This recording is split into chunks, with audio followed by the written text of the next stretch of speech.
Now to Donald Trump's call to block ISIS from the internet. The presidential frontrunner is facing skepticism and ridicule from critics in both the political and the digital worlds this morning. But Donald Trump is defending his plan.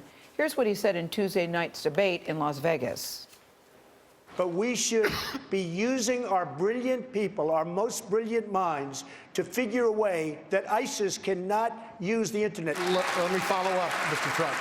So are you open to closing parts of the internet? I would certainly be open to closing areas where we are at war with somebody. I sure as hell don't want to let people that want to kill us and kill our nation use our internet. Yes, sir, I am. CBS News contributor Nicholas Thompson is the editor of the New Yorker magazine's website, newyorker.com, and joins us at the table. Nick, always good to see you. Good to be here. So let's start with, is this a crazy idea, and is it even possible? Well, is it even possible? It's actually more possible than some people are saying, right? The internet is a set of wires, cables, satellite connections. You could go in, you could cut down the wires, you could knock down the cell towers, you could get rid of the satellite dishes, you could work with the companies that provide them.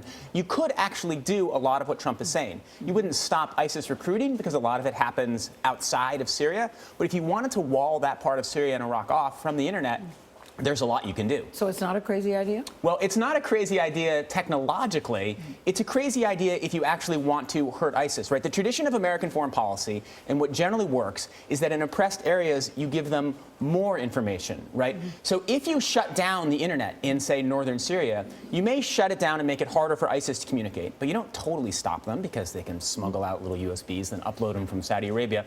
You also hurt communication ability of the Kurds, and you say cut off communication from a group called Raqqa is being silently slaughtered, which reports to the world the horrible things that ISIS is doing. So if you want to counter ISIS, cutting off the internet isn't the right way to do it, in my view, but it's not technologically totally insane. It's interesting to hear Trump citing an idea that's used by non-democratic and autocratic regimes. And it has been done before. It was used, of course, in the Arab Spring after 2011 in Egypt. It's used in China and Burma. Turkey regularly shuts down Twitter. So there are ways other than bombing cell towers, though, that this can be done, correct? Absolutely. And in fact, ISIS has done that too, shutting down internet access for people it believes are challenging it and making it much harder for the people who are opposing it to get their information online and to counter them. Yes, so it's usually a tool and a tactic used by oppressive regimes, not by democratic ones.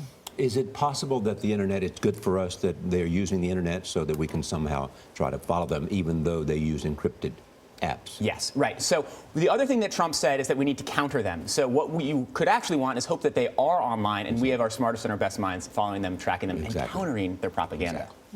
Nick Thompson, really interesting. Thank you so much. Good to see you.